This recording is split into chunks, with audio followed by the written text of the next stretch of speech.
आज यस अभिमुखीकरण कार्यक्रमका सभापतिज्यू, प्रमुख अतिथि लुम्बिनी प्रदेश सभापतिज्यू, यस कार्यक्रमलाई प्रशिक्षण दिन आउनुभएका प्रशिक्षकज्यूहरू, जिल्ला पार्टी सभापतिज्यू, जिल्ला सचिवज्यू र क्षेत्रीय पदाधिकारीज्यूहरू, जिल्ला पदाधिकारीज्यूहरू, गाउँपालिका सभापति लगायत गाउँपालिकाका पदाधिकारीज्यूहरू, वडा सभापतिज्यूहरू, गाउँपालिका अध्यक्ष उपाध्यक्षज्यूहरू र निर्वाचित जनप्रतिनिधिज्यूहरू लगायत उपस्थित सम्पूर्ण साथीहरू, सर्वप्रथम यस अभिमुखीकरण कार्यक्रममा पाल्नुभएका सम्पूर्णलाई यस कार्यक्रमको तर्फबाट स्वागत गर्न चाहन्छु। हामी अहिले नेपाली काङ्ग्रेस अलि सङ्कट अवस्थामा छ।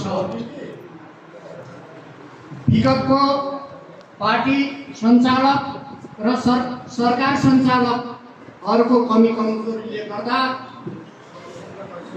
जनतामा अथवा जनमतमा आक्रोश पैदा भएको अवस्था हो।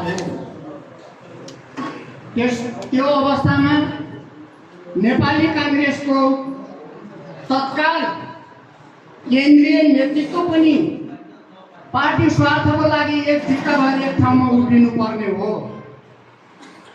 पार्टी स्वार्थभन्दा आफ्नो व्यक्तिगत स्वार्थले गर्दा पार्टी कमजोर भएको अवस्था र तल जिल्लादेखि तल पनि गुटबन्दीले गर्दा हामीले एउटालाई एउटा नेतालाई अर्काले स्वीकार नगर्ने, सकभर त्यसको खुट्टा काट्ने र त्यसलाई गिराउने जुन प्रथा छ, त्यसले गर्दाखेरि पार्टी कमजोर भएको अवस्था हो। हामी पार्टी सुदृढीकरण पनि भन्ने, हामी आफै नसुध्रिने हो भने पार्टी सुदृढीकरण कसरी हुने हो त्यो तपाईँ हामी सबैले बुझ्न जरुरी छ। केन्द्रीय नेतृत्व पनि आफ्नो आफ्नो हट त्यागेर पार्टीको लागि एक ठाउँमा उभिन जरुरी छ। हामीले पनि पार्टीको निम्ति आफ्ना व्यक्तिगत स्वार्थहरू त्यागेर एक ठाउँमा उभिन जरुरी छ, अनि मात्रै पार्टी सुदृढीकरण हुन सक्छ।